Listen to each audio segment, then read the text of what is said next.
This happened in the middle of the afternoon on a busy stretch of 79th Street in the Auburn Gresham neighborhood.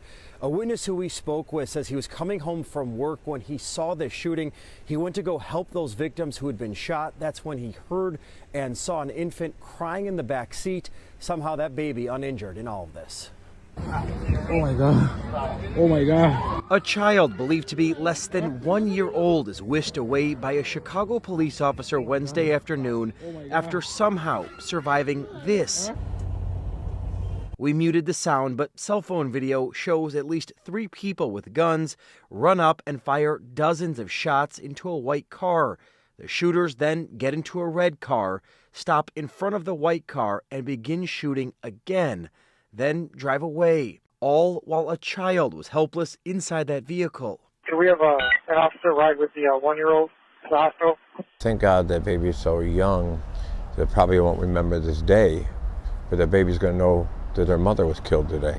That baby could have been killed. A 26-year-old woman inside the white car was shot several times and later died. A 27-year-old was also shot but expected to survive. They all had long guns. You know, it's just crazy. The shooting happened at 79th Street in May around 1:30, just steps from Father Pfleger's St. Sabina Church. He was at the scene moments after the shots were fired. And somebody needs to be held accountable. And if anybody knows who did that, I think we got some really good shots off the cameras on the buildings over there. They just want them caught. And after the shooting, that white car crashed into a van. The driver of that van was also uninjured. So far, no arrests have been made. We're live from Chicago Police Headquarters. Charlie DeMar, CBS News, Chicago. Joe and Erica. Charlie, thank you. It started with gunfire in the middle of the day.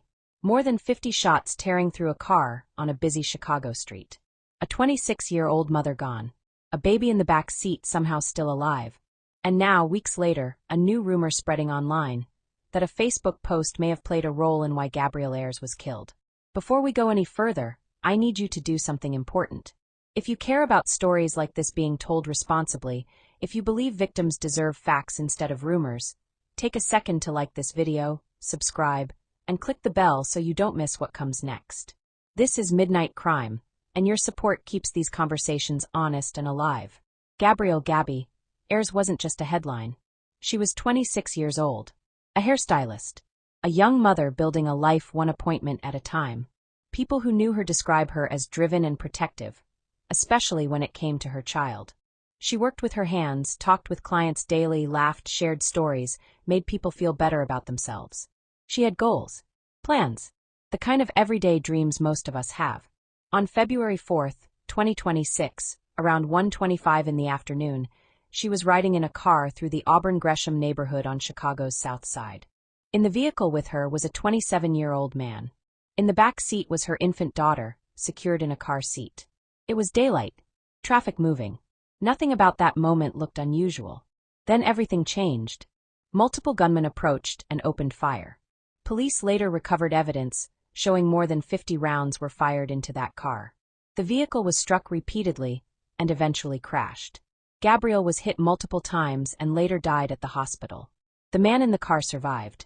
The baby, unbelievably, was physically unharmed. From the beginning, investigators indicated this did not appear random. They described it as targeted, deliberate, an ambush, but they have not publicly confirmed a motive.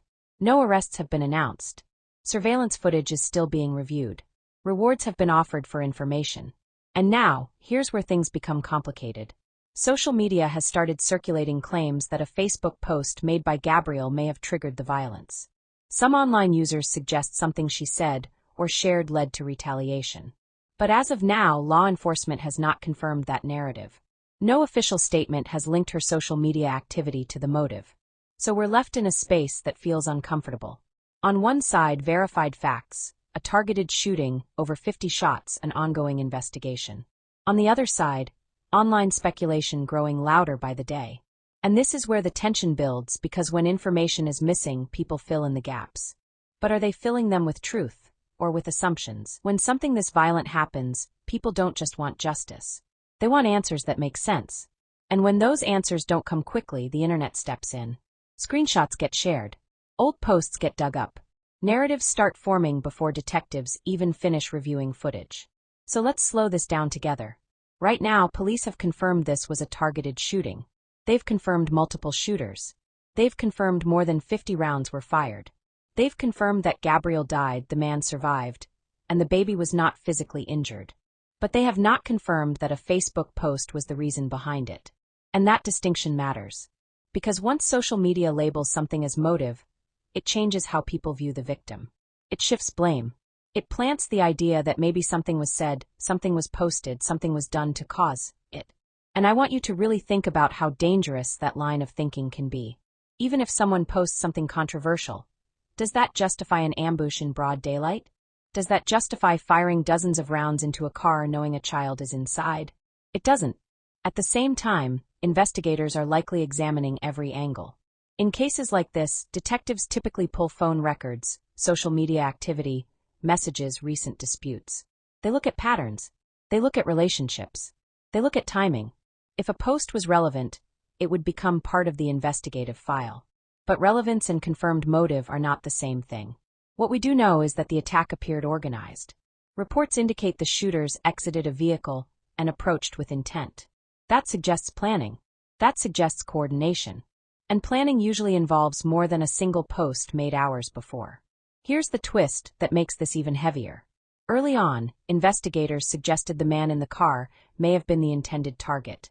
That theory has not been officially confirmed, but it has been widely reported as part of the working direction of the case.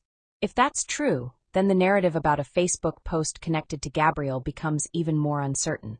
Because if she wasn't the target, then why is her online activity being dissected? This is where cases like this become layered. You have a grieving family. You have a surviving child. You have a wounded man. You have gunmen still unidentified. And now you have the internet building its own version of events. So I want to ask you something honestly. When information is incomplete, do we search for truth, or do we search for something that feels satisfying? Because sometimes the most uncomfortable answer is simply this: we don't know yet. And that uncertainty is exactly what keeps this case open, and what keeps the pressure on investigators to find the real reason behind what happened that afternoon. Outside, where just 2 days ago, a gunman killed a woman as she sat in a car. Mayor Johnson appeared with the police department. Asal Razai has more on the victim and 2 separate rewards now being offered. Asal. The community here coming together today, hoping for justice, asking for anyone with any information to come forward. The Cook County Crime Stoppers and St. Sabina Church now together offering a $20,000 reward for any information that leads to an arrest in this case.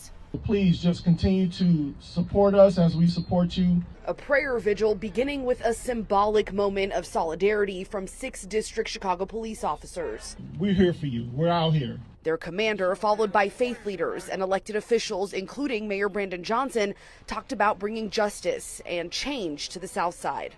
Look, this tragedy continues to tear at the thread of the soul of Chicago. There's tragedies like this that remind us of how much more work that we have to do. Help us, oh Lord. The prayer vigil on the corner of May Street and 79th, just steps away from where 26-year-old Gabryel Ayres was killed in broad daylight Wednesday afternoon. The people that pulled out automatic weapons on this very land that we stand on ran up broad daylight and murdered Gabryel are monsters to me. You can see the shooting unfold in this video shared on social media. It shows at least 3 people run up to a car, fire off at least 24 shots before getting away in a red car. A 27-year-old man was hurt. Police found a baby unharmed in the back seat. The shooting happened just steps away from St. Sabina Church. When is this going to stop? When is it going to get safe again? Think of her. Think of that baby's face. Think of that mother laying in that car dead. And I pray you don't sleep until you talk and tell what you know. We're told that baby is okay and is being cared for by Gabryel's mother right now. Anyone with any information is asked to contact Chicago police. We also have the hotline number for Crime Stoppers on our website right now. Reporting on the South Side, I'm Asal Razai, CBS News Chicago. Now let's sit with the part that often gets lost when rumors take over. Gabryel was more than the final moments of her life. She was a daughter, a friend, A young mother who, according to people close to her, loved hard and moved with confidence. She built her own clientele as a hairstylist. She showed up for people. She showed up for her child. And whether investigators ultimately confirm a motive or not, nothing about her existence should be reduced to a screenshot floating around online. Her baby will grow up one day and hear about this. Imagine that. Imagine being old enough to search your mother's name and finding strangers debating whether a social media post caused her death. That's the long shadow of digital speculation. Meanwhile, the investigation continues. Detectives are still reviewing surveillance cameras from nearby buildings. Ballistics evidence is being processed. Community members have been urged to come forward with information. In cases involving this many rounds fired, shell casings can sometimes connect weapons to other incidents. That means this investigation could stretch wider than we realize. And here's another uncomfortable layer. When over 50 shots are fired in broad daylight, that isn't just about one person. That puts entire neighborhoods at risk. Innocent bystanders, children walking home, families driving past. The level of aggression in this attack sends a message, but what message was it meant to send? Retaliation? Warning? Mistaken identity? Something deeper tied to ongoing disputes? We don't have confirmed answers yet. And until we do, every theory should be treated carefully. So let me bring this back to you. Why are we so quick to attach a simple explanation to something so complex? Why does a circulating Facebook post feel easier to accept than the possibility of a broader conflict we don't fully understand? And when violence reaches this scale, are we looking at personal motive, or are we looking at something systemic that keeps repeating itself in different names and different neighborhoods? More than 50 shots. A young mother gone. A child who survived. A community still waiting. As updates come in, the truth will eventually surface. It always does, even if it takes time. The question is whether we, as viewers and as a community, are willing to wait for verified facts instead of feeding speculation. So I want to leave you thinking about this tonight. What pushes people to plan something this calculated? What kind of anger justifies that level of force? And how does social media change the way we assign blame before investigations are complete?